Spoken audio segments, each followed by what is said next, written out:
sommes maintenant à la troisième partie d'Actu Matin. La quatrième est composée de deux rendez-vous.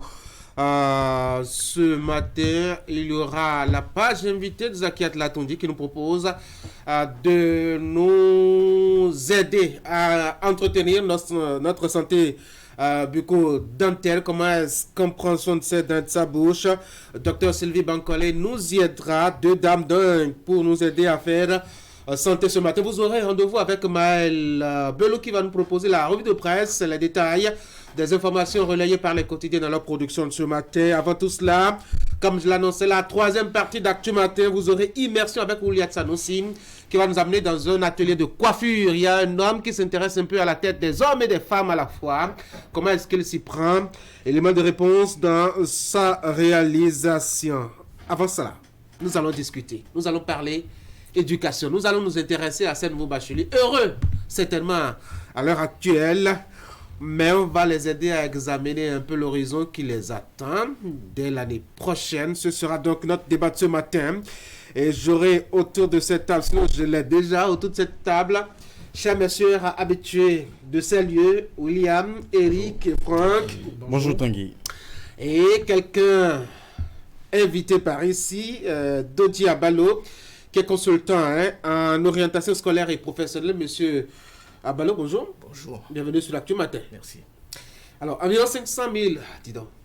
Oh non, quand même, n'exagérez pas, s'il vous plaît. Environ 50 000 jeunes. C'est pour vous réveiller. J'ai l'impression que tout le monde nous sommes en éveil. est engourdi là. Nous sommes en éveil. Ah ouais? D'accord. Je suis ravi. Alors, environ 50 000 jeunes pour les universités l'année prochaine. Est-ce qu'on doit être impressionné comme moi là ou faut-il être totalement indifférent, Franck? Ben, les deux. Les deux parce que vous savez, c'est une politique nationale globale en ce qui concerne l'éducation dans notre pays. Et lorsque vous entendez ces chiffres-là, peut-être que l'année dernière, il y a eu en baisse ou cette année, on a eu plus de flux qui... On a plus de flux. Voilà, on a eu plus de flux. Alors, lorsque vous entendez ces chiffres, d'abord, ça vous impressionne. Vous dites, eh bien, à la fin de l'année, c'est bien normal que les enfants tirent leur épingle du jeu. C'est tout à fait normal. Les cours se sont bien déroulés. C'est la preuve que le système n'a pas été dérangé. Mais au-delà de cela, on se pose des questions. Lorsque nous voyons un peu les universités qui vont accueillir, en tout cas ces étudiants-là, on se pose beaucoup de questions. Et je pense que... Quel genre de question vous posez? Non, la question, c'est-à-dire... Est-ce qu'ils vont retrouver leur chemin vers les universités ou... Vers les universités, pour ceux qui veulent aller là-bas. Ils iront étudier dans quelles circonstances, ils vont être encadrés par quels professeurs, parce que déjà, tous les jours, nous apprenons qu'il y a assez de problèmes au niveau des universités. Les amphithéâtres qui sont vétustes, qui ne suffisent toujours pas. Mais il n'y a pas un endroit rose sur la planète. Oui, c'est vrai. Même la France souffre encore de manque de professeurs dans les universités. Mais pendant que nous en parlons, et puisque nous sommes au Bénin, je sais que les problèmes au Bénin se posent avec... Monsieur Abalo, oui. Ça vous impressionne le chiffre? Légèrement, quand même. Je crois qu'il faut remonter... il y a deux années comme ça, je crois récemment, et jusqu'en 71, avant de retrouver des chiffres, des taux aussi hauts. Mais j'avoue que je ne m'emballe pas trop parce que c'est la suite qui est vraiment intéressante. Ce lot d'environ 50 000 nouveaux bacheliers sera accueilli dans les différentes universités. Comment est-ce qu'ils vont faire leur choix d'orientation? C'est la première étape. Et ensuite, comment est-ce qu'ils vont passer environ 3 années d'abord pour le cycle licence et ensuite pour le cycle master, de sorte à ne pas rentrer dans la boucle du chômage. Donc, je crois que cette émission va les y aider. En tout cas, j'espère bien, je veux bien compter sur votre participation, Eric. Non, je trouve que c'est une satisfaction qui montre que tous les acteurs ont véritablement joué leur rôle.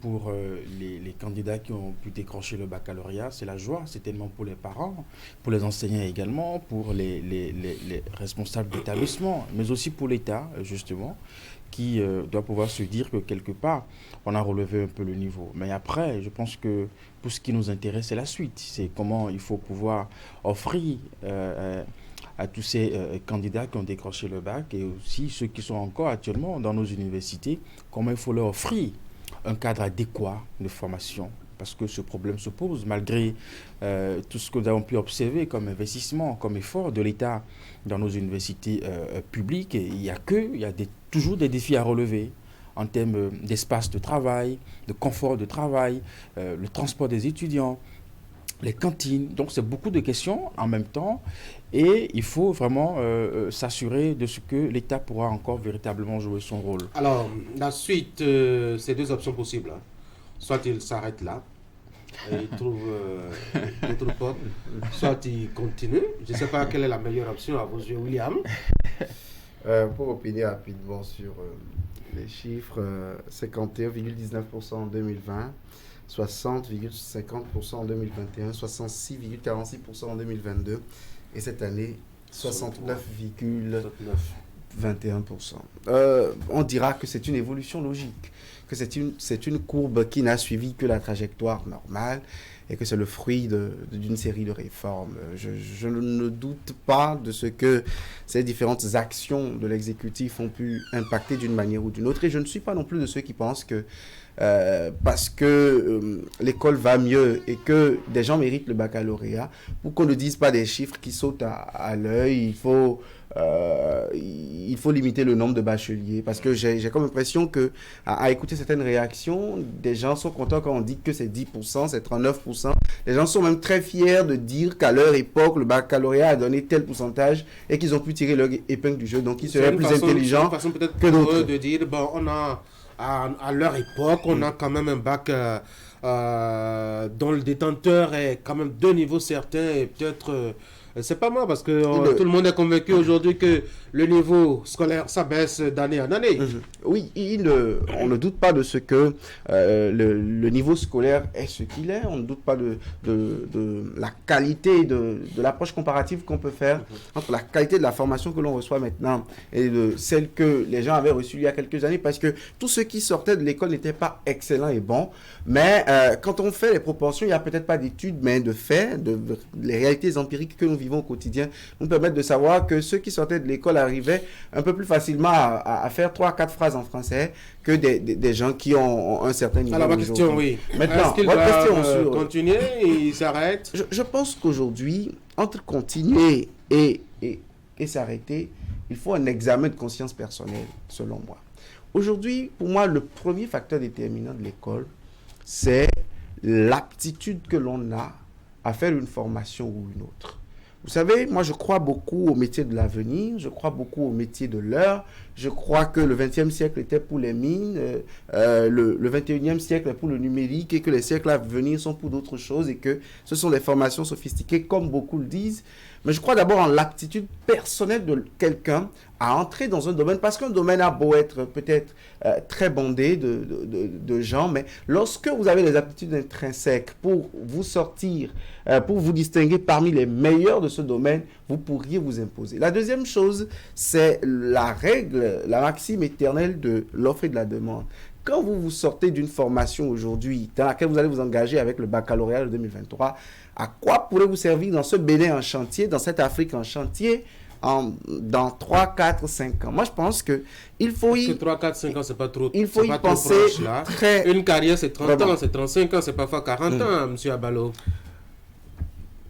Si je dois me prononcer, je dirais que la chose la plus simple à faire, c'est que chaque apprenant ait son projet d'orientation professionnelle. Mais il n'est pas plus éclairé que le maîtrise. En ayant ce document. C'est à peine si c'est quelles sont les formations qui existent.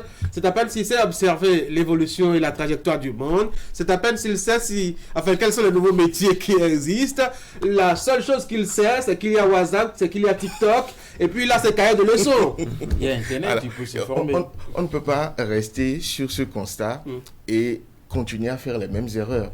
Si nous constatons qu'il y a manque d'informations concernant les métiers, alors qu'il y a des fiches métiers, il y a des cabinets qui existent pour les aider. Si nous constatons qu'il manque de réponses, parce que à la question du « que veux-tu faire plus tard, dans 5 ans, dans 10 ans », le « je ne sais pas qui vient » n'a pas d'interlocuteur en face pour le nourrir, il faille agir. Et la première chose, c'est d'avoir son projet d'orientation professionnelle. Il aide l'élève, il aide l'étudiant, il aide le parent. Pourquoi? Parce que dedans est inclus tout ce que nous sommes en train de dire là. La projection dans l'avenir, le fait de prendre le profil individuel de l'intéressé, parce que l'orientation, c'est individuel.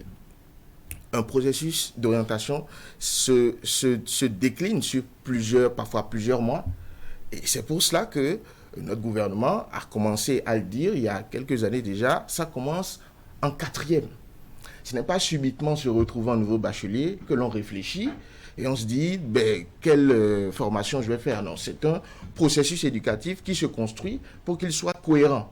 Parce que bien souvent, arrivé au bac, on se découvre l'envie de devenir médecin alors qu'on n'a pas fait une filière qui puisse nous conduire vers ces facultés-là. On se découvre l'envie de devenir footballeur ou influenceur ou travaillant dans le digital parce qu'on a été nourri d'informations sur les médias, sur Internet, disant que telle ou telle filière est porteuse. Mais porteuse en fonction de quoi?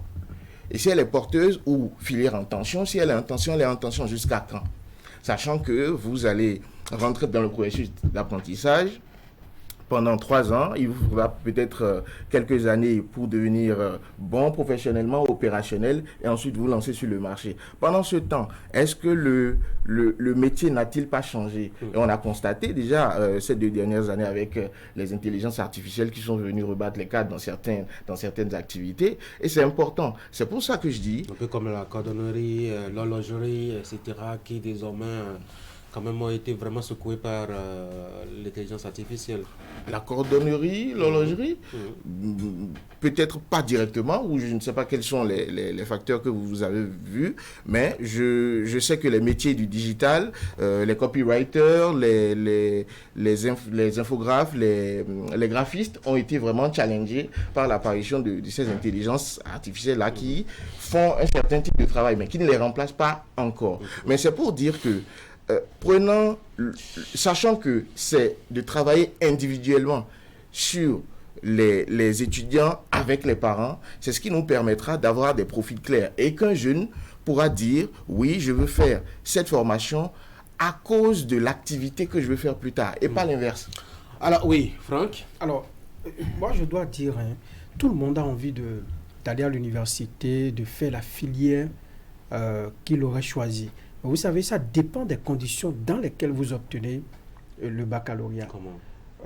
Quelqu'un qui obtient le baccalauréat dans une famille modeste et qui, bien qu'ayant par exemple une mention qui lui permet d'aller dans une école. Il n'a plus droit à l'ambition? Non, il a droit à l'ambition. Mais parfois, il manque l'accompagnement. Les parents ont bien voulu l'accompagner, mais parfois les moyens manquent. Et vous les voyez aller s'inscrire par exemple en droit, vous les voyez aller s'inscrire en phase, alors qu'ils ont la capacité par exemple de poursuivre les études en médecine, aller dans les écoles et de sortir, de continuer à pas être des spécialistes. Donc ça dépend des conditions de l'heure. La deuxième erreur que nous faisons en Afrique, lorsque votre enfant obtient le bac, on se dit, si vous prenez 5 bacheliers, sur 5 bacheliers, 3 vous diront que les parents disent alors, tu es grand, tu es mature, tu es ci, tu es ça. Donc, moi, je me désengage un peu. Alors que c'est à ce moment même que l'enfant a besoin d'être accompagné, d'être plus orienté.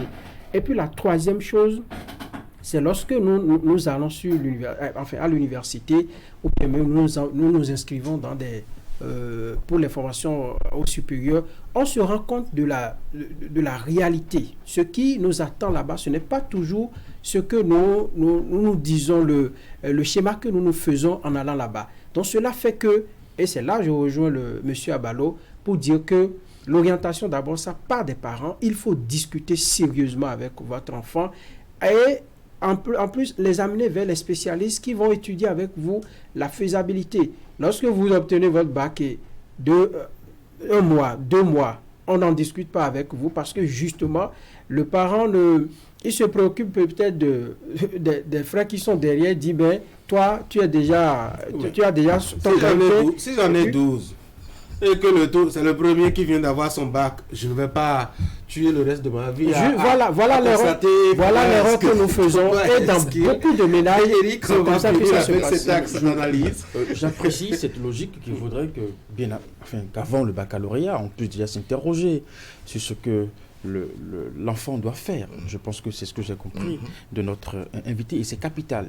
Souvent, on ne le fait pas et puis c'est après le baccalauréat, on commence par réfléchir au milieu de la nuit, à interroger l'enfant, à le fatiguer et puis de façon désespérée, on fait un choix comme ça. Après des années d'échecs, on a des problèmes. Mais aujourd'hui, nous avons encore une autre réalité qui est que les choses ont changé. Les facultés que nous avons choisies en tenant compte des opportunités qu'on avait, ce n'est plus forcément le cas aujourd'hui. Aujourd'hui, je pense que ce n'est plus le diplôme qui prime. Ce n'est plus assistance sociale dans le temps. Ce n'est plus. J'étais plein d'espoir. Ce n'est plus forcément le diplôme qui prime aujourd'hui. C'est ce que vous savez faire. C'est la question qu'on vous pose de façon pratique. Qu'est-ce que vous pouvez apporter? Et nous avons déjà sur le terrain beaucoup de jeunes qui ont des diplômes, licences, masters et qui malheureusement n'arrivent pas à se trouver un job. Et donc ce que moi je vais dire pour finir, c'est qu'on peut bien s'inscrire en faculté comme on le veut en même temps, mais on peut penser à orienter également sa formation dans un cadre pratique. Il n'y a pas de honte à cela. Être étudiant sur le campus, faire une formation de photographe, faire une formation de je ne sais quoi, peut-être que après 6 mois, 8 mois, vous pouvez déjà commencer par exercer ce petit job, ne serait-ce qu'à continuer vos études. J'ai rencontré des gens qui sont partis pour être diplomates, qui aujourd'hui exercent le métier de photographe professionnel et ils gagnent sa vie bien. Les gens qui sont photodiplomate. Il est ingénieur de son et il est parti pour être banquier. Oui, j'ai l'impression que de plus en plus, on s'intéresse moins, quand on veut parler d'orientation des nouveaux bacheliers, on s'intéresse moins à ce qui les passionne qu'à ce qui est prometteur pour l'avenir. Vous dites il y a intelligence artificielle, il y a, c'est pas moi, trop numérique, etc. Mais si le monsieur ne voit rien numérique et rien à votre intelligence artificielle, pourquoi est-ce que, parce que c'est le métier de l'avenir, pourquoi est-ce que forcément ils doivent s'inscrire dans cette logique, William? Je pense que, comme les aptitudes, le marché sur lequel on va doit pouvoir nous édifier suffisamment. Vous voyez, par exemple, je donne un tout petit exemple. Quand on finit avec un master en sociologie de développement aujourd'hui, quelle que soit l'option, dites-moi d'emblée dans quoi vous vous mettez si ce n'est pas le bénévolat dans un stage professionnel. Quand vous n'avez personne pour y entrer. Vous intervenez dans les ONG. Oui, dans les ONG, mais d'abord, nous avons bénévole. Moi, je vais vous répondre. Nous avons un problème, monsieur William, nous avons un problème avec notre type de formation, c'est qu'on ne nous apprend pas suffisamment à nous engager dans l'entrepreneuriat, quelle que soit la formation dans laquelle nous nous sommes investis. Un sociologue de développement, il peut se mettre avec ses pairs et créer un cabinet de consultation. Il peut se mettre avec ses pairs étudiants qui sont en titre de licence, de master ou tout ce que vous voulez, pour s'engager dans la création d'une ONG ou dans je ne sais trop quoi, se mettre ensemble et s'engager dans le privé. Le privé, ce n'est pas forcément celui qui s'est acheté, c'est pas moi, une boule d'acassa ici pour aller vendre ça à Tokpa ou bien deux paniers. Je suis parfaitement d'accord avec vous, mais combien peuvent créer d'ONG et combien d'ONG pouvons-nous créer? Parce que tout le monde n'est pas destiné non plus à l'entrepreneuriat. Il y en a qui ont les aptitudes de pouvoir créer, qui ont le mental et les aptitudes de faire des entreprises. Il y en a qui sont plutôt bons à mettre leurs compétences au service des autres. C'est comme ça que Dieu nous a variés. Et de deux, quand j'ai parlé de la sociologie, c'était pas pour stigmatiser. Non, il y a un plein. Je parle du droit, par exemple. Il y a beaucoup de domaines dans lesquels... Il y a même une filière encore, bon, ils peuvent m'en vouloir, mais c'est pas un problème. L'espagnol. Vous envoyez votre enfant à apprendre l'espagnol. Et quand il s'en sort la licence, on ne sait pas ce qu'on fait. Et on a vu son aîné d'il y a 10 ans faire cette erreur. Il a fait peut-être la vacation jusqu'à pouvoir s'en sortir en devenant finalement un aspirant aujourd'hui. L'aîné d'il y a 5 ans, lui, a fini. Il n'a pas trouvé d'issue. Moi, je pense que l'offre doit pouvoir nous guider à part les passions. Parce que après la formation, c'est sur le marché qu'on va. Oui. Franck, avant vous 2 secondes. Pourquoi vous en voulez à la langue? Ah non, moi j'en veux à personne. Vous aurez pu parler de l'allemand. Moi j'ai fait l'espagnol par exemple. Voilà. C'est pour ça que vous êtes un peu... Eric m'a raconté une histoire. Je lui ai dit, mais quand ils étaient au collège, il y a un de ses camarades qui se démerdait, qui est vite sorti des bancs, des classes pour aller apprendre un métier, mais qu'aujourd'hui, qui ne peut pas se comparer à ce camarade-là. Comment? Vous êtes en cravate souvent, non? Justement. Vous êtes en cravate souvent, non? C'est Tanguy. C'est pas ça qui fait, c'est pas ça qui fait la fête. C'est pour vous dire que tous les étudiants, s'ils m'écoutent actuellement, tous les bacheliers, j'allais dire les nouveaux bacheliers, qui se disent pas forcément je dois aller à l'université. Nous, on aurait pu peut-être, avec notre bac, au moment où on l'obtenait, continuer aussi bien, enfin, continuer à l'université, mais apprendre quelque chose de pratique. Les gars, aujourd'hui, le soir, ils font leur compte, ils ont 200 000, ils ont 300 000. Pendant ce temps, vous attendez quand vous sortez de l'université. Buenos dias. Oui, Buenos dias, ou bien attendre. Ah, vous êtes d'accord avec moi? Oui.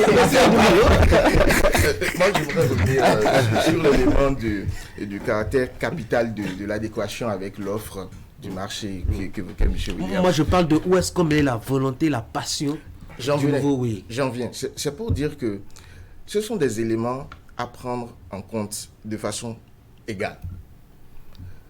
J'ai en face de moi, en cabinet, des jeunes qui sont passionnés par.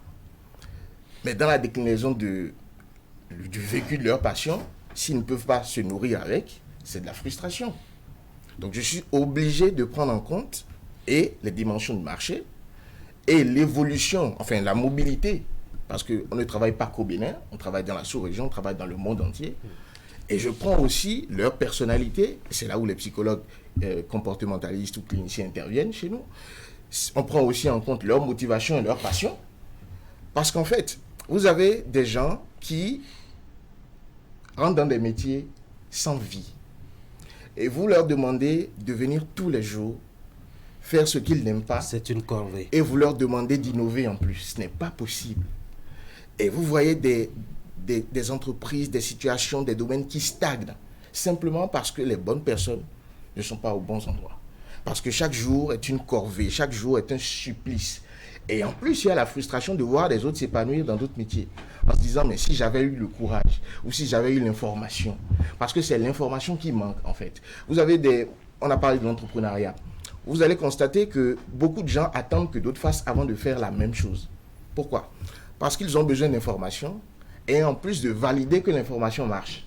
Sauf que c'est un piège. Si ça marche pour William, ce n'est pas sûr que ça puisse marcher pour mon cher ami de l'autre côté. Et donc, Eric, pour M. Eric. Et donc, se poser, faire un plan, c'est essentiel.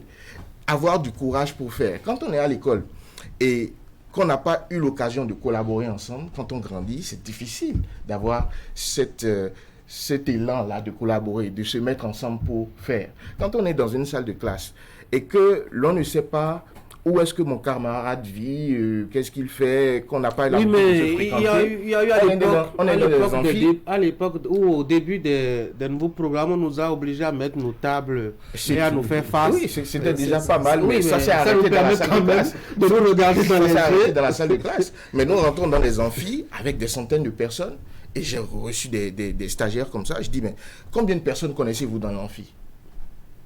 2, 3 personnes. Chacun reste dans une espèce d'îlot. C'est si important que ça pour la suite? Mais oui. Pourquoi vous privez de la connaissance des autres? Parce que nous sommes tous différents. J'ai des appétences peut-être professionnelles particulières. Viendra un moment où peut-être je créerai mon entreprise et j'aurai besoin de gens pour m'aider. Et peut-être que je n'aurai pas à les payer tout de suite parce que chacun viendra avec sa compétence. Et je ne prends pas, pour commencer, des inconnus. Alors, j'ai l'impression qu'on se focalise un peu trop sur les bacheliers, ceux qui ont leur vie en main, c'est vrai. Mais il faut s'intéresser aussi au cadre qu'offre l'État, en attendant la famille. Mais le cadre qu'offre l'État, vous avez dit qu'ils ont commencé en 4e déjà à aider les enfants à s'orienter. Mais ailleurs, au Japon, les petits-enfants s'amusent avec l'ordinateur et autres déjà en classe de CE, C2, William. Ce n'est pas en 4e qu'il faut commencer à harceler le garçon. C'est l'offre de formation et on y vient. Vous savez, quand vous dites que 4e c'est âge, je suis parfaitement d'accord avec vous. Vous savez, si vous prenez, moi je vais donner mon exemple par exemple.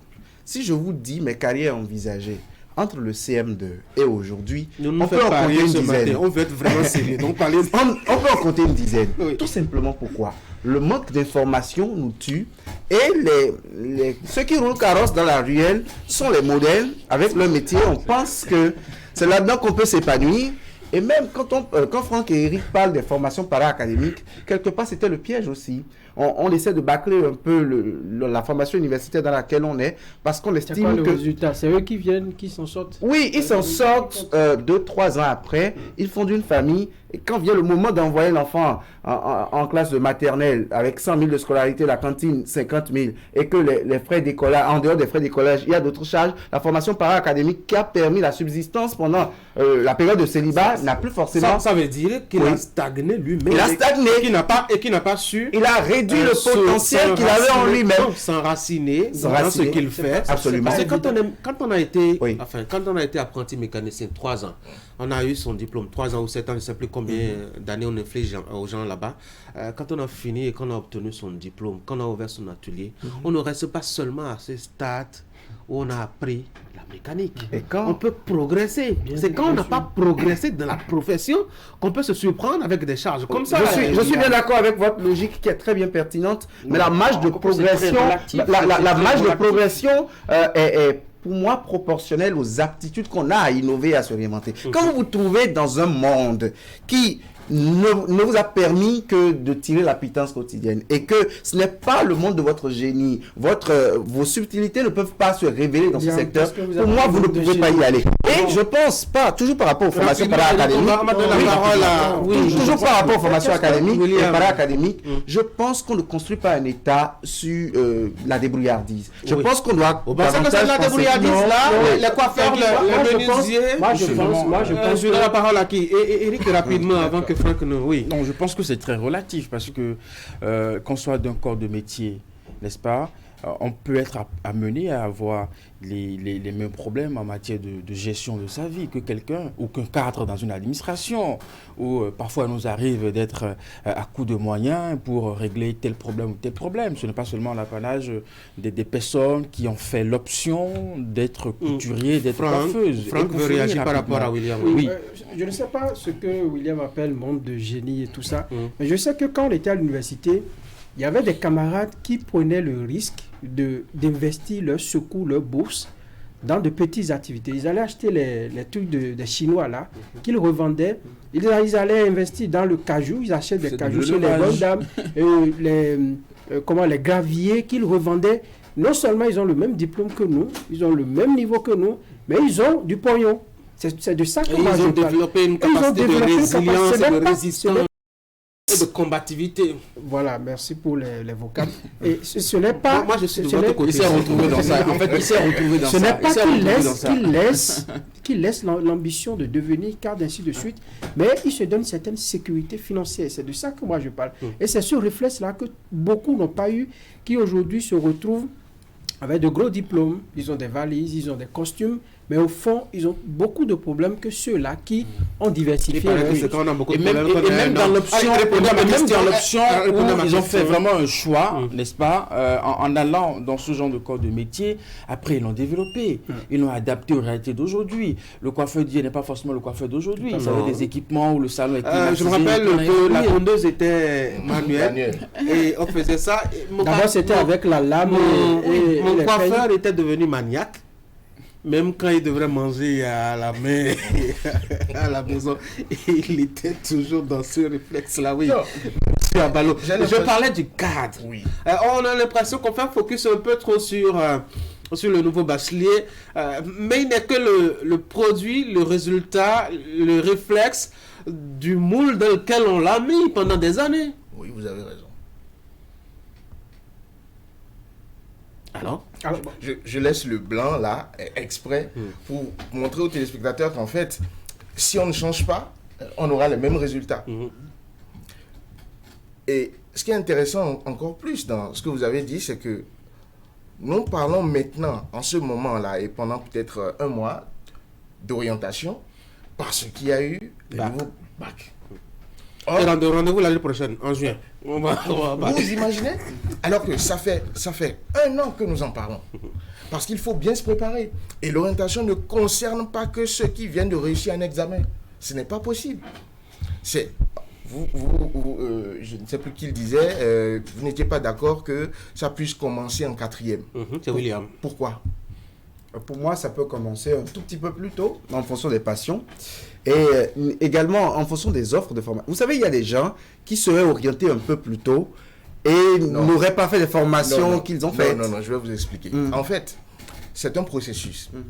Arrivé en 4e, nous estimons que le jeune, l'enfant, commence à être un peu plus présent et on peut l'inclure dans la prise de décision. Mais avant, c'est de la découverte métier, c'est des informations qui lui permettent de nourrir. C'est de l'admiration, ça et là, oui, de gens, de métiers. Vraiment, oui, parce que quand il dit qu'il veut être médecin, bien souvent, c'est parce qu'il est rentré dans une clinique, il a vu le médecin dans sa blouse, un bureau climatisé, mais est-ce qu'il voudra travailler à Tangueta dans des conditions un peu plus difficiles? Pourtant, c'est le même métier, c'est sauver des vies.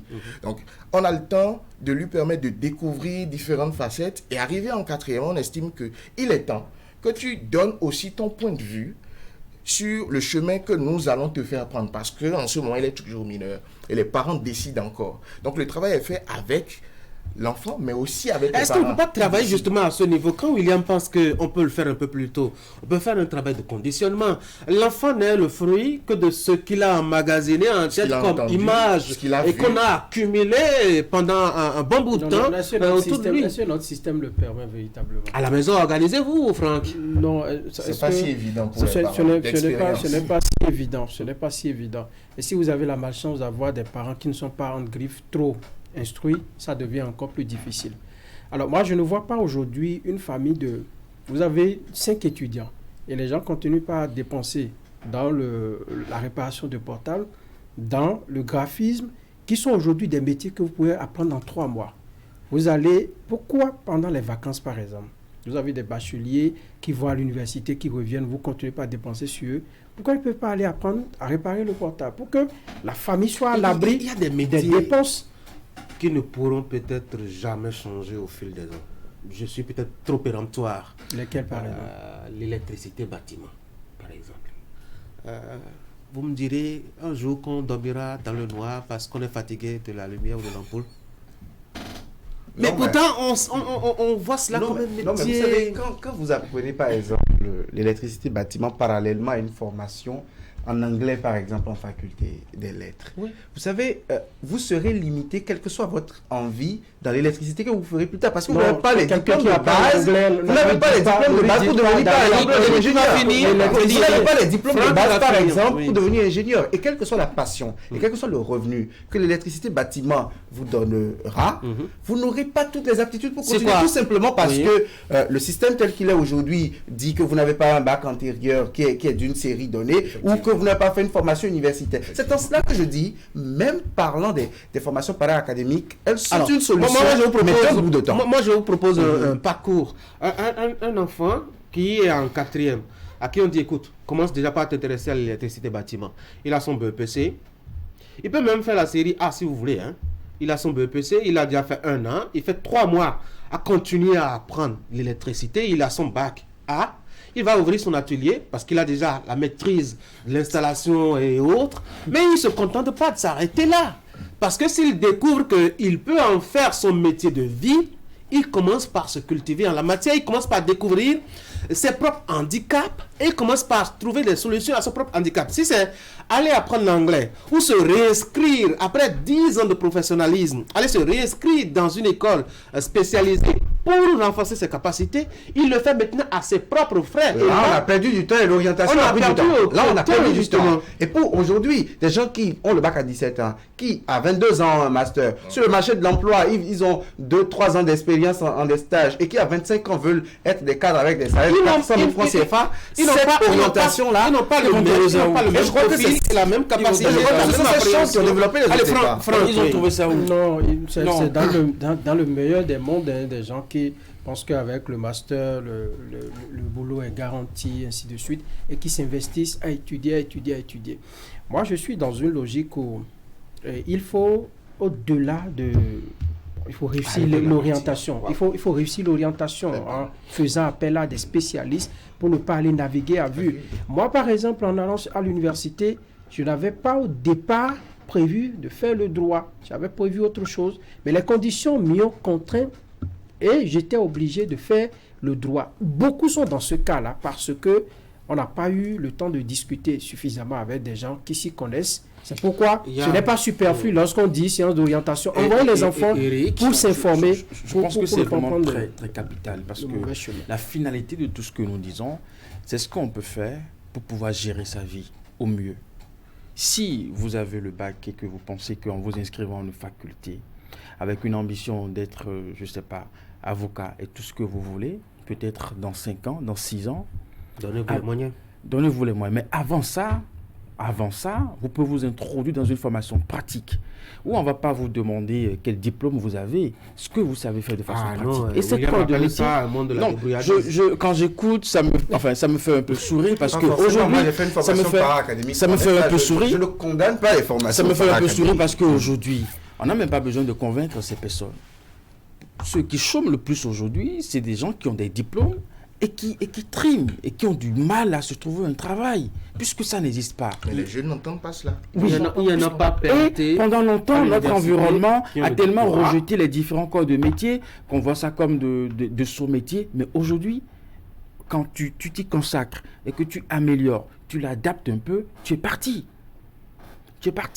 Et là, je rejoins un peu Tanguy, c'est pas que, bon, tu vas le faire de façon à la première étape de ce que nous connaissons par le passé. Mais aujourd'hui, ce sont des métiers qui ont évolué. Absolument. Qui ont évolué et qui sont recherchés. Et je pense que l'État aussi a compris. Aujourd'hui, on parle plus de formation professionnelle et technique. L'enseignement général, je pense que progressivement, on est en train de mettre ça de côté. Moi, j'ai la personne qui m'a même inspiré, il est juste derrière Canal 3 ici. Il a son atelier de réparation de voitures. Il a fait 3 ans de formation. Mais il n'a que le CEP. Quand je dis que, c'est pour montrer un peu ses limites. Quand il est rentré dans cette affaire, il a fait ses 3 ans. Et il a ouvert quelque part son atelier à Dogbo ou un truc comme ça. Il a commencé à faire les petits jobs, etc. A commencé à réparer les voitures. Il a commencé à réfléchir. Lorsque vous avez l'entreprise, et il a commencé à réfléchir. Oui, il a commencé à réfléchir. Et de réflexion en réflexion et de bataille en bataille, il a réussi à décrocher quelque part. Il a créé son petit garage à Cotonou. Mais il ne se contente plus de garage. Aujourd'hui, c'est un PDG de société qui fait des services à l'État, à des privés. Les gens viennent faire de la consultation. Là, j'ai même surpris 4 étudiants de l'EPAC venus faire les stages dans cette entreprise. Et il n'a que le CEP. Oui, donc, on a le savoir-faire. On a le temps de se recycler. C'est ma dernière prise de parole. Oui, je vais donner la parole à je suis à Valère, rapidement parce que les questions de savoir-faire.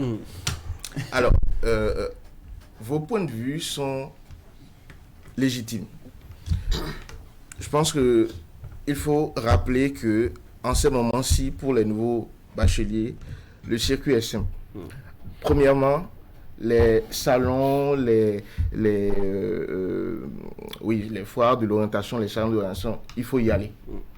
Il faut chercher les informations. Parfois, on s'embrouille aussi, parce que quand les informations sont vraiment innombrables, c'est pire que ça. À haut débit. C'est pire que ça. C'est-à-dire qu'on y va, nous sommes 200, nous sommes 300, nous avons des questions que nous voulons bien poser, mais nous n'avons pas la possibilité d'en poser, et les rares qui en posent repartent avec plus de questions encore qui ne sont finies. C'est pour ça que c'est intéressant d'aller au contact de façon individuelle. Donc, faites ça, il y aura quand même des informations que vous aurez. Deuxièmement, recherchez autour de vous des conseillers en orientation, c'est la base. Écoutez, multiplier les recherches au niveau des grands frères, des grandes sœurs. Et on en a parlé hier. William, de jeunes n'entendent pas l'information. Ce que nous disons ici, ils ne sont pas au courant. Nous étions hier sur le terrain et vous savez ce que vous faites tous les matins, c'est la découverte métier. Moi, je serais vraiment content que cette émission puisse passer plusieurs fois afin qu'ils puissent voir à chaque fois les métiers, couturières, coiffeuses, artisans, pour qu'ils comprennent un peu que c'est porteur. C'est aussi beau, c'est aussi bien que de travailler dans le digital, que de travailler dans l'industrie. Et moi, ça m'a vraiment intéressé de pouvoir le faire. Et quand j'ai vu ça sur Canal 3, je me suis dit, bon, au moins ça... Il y a une dame qui m'a impressionné dans les réalisations de Ouliat Sanoussi, c'est celle qui fait du make-up. Elle a dit qu'il n'y a pas de week-end où elle ne fait pas, elle ne sert pas, elle est cadre de l'administration. Elle est cadre de l'administration, elle maquille 3, 4, 5 personnes, voyez-vous. Et quand elle vous dit 4, 5 personnes avec des mariés dedans, vous voyez, la facture. Son budget hebdomadaire, ses entrées hebdomadaires, je veux dire. William, on va finir, non? Bien, vous me faites grâce. Vous me faites grâce de votre intervention. Je suis pas d'accord. Je sais bien pourquoi ils le font. C'est un monsieur qui me dit le français, lui, là, aujourd'hui. Pas forcément. Vous savez, moi, je veux que nous ayons des jeunes qui ont des métiers qui les passionnent, je veux qu'on ait des jeunes qui ont des métiers qui les nourrissent, mais je veux aussi qu'il y ait des élites dans tous les domaines, pas que intellectuels, des gens qui construisent le bien. Nous sommes un État en développement. Nous n'allons pas faire que des gens qui gagnent le pain quotidien et qui élèvent leurs enfants. Il nous faut des développeurs. Absolument. Je ne veux pas citer de nom, mais il faut que le plus de talent et le plus de potentiel qui est en chaque individu, l'école et l'encadrement universitaire permettent de le sortir. Qui vous a dit qu'il n'y a pas des Bill Gates chez nous? Ou des Elon Musk? Bon, on va perdre son numéro. Oui. Ah oui, il est fâché ce matin. Pas forcément. Il donne des exemples de personnes qui ont boudé l'école. Pas toujours. Elon Musk n'a pas boudé l'école. Ils ont boudé l'école. Mark Zuckerberg n'a pas boudé l'école. À part Bill Gates que j'ai cité, tous les autres noms que je viens de citer, là, ils n'ont pas boudé l'école. Ils ont fait des entreprises d'abord. Ils ont fait l'université, ils ont fait des entreprises. Nous avons un exemple. Vous prenez même pas plus de gens qui ont Regardez le goût de notre d'État l'école me donne. Regardez le goût que personne ne vous entend à la maison. C'est pour ça que je vais mettre un thème à cette.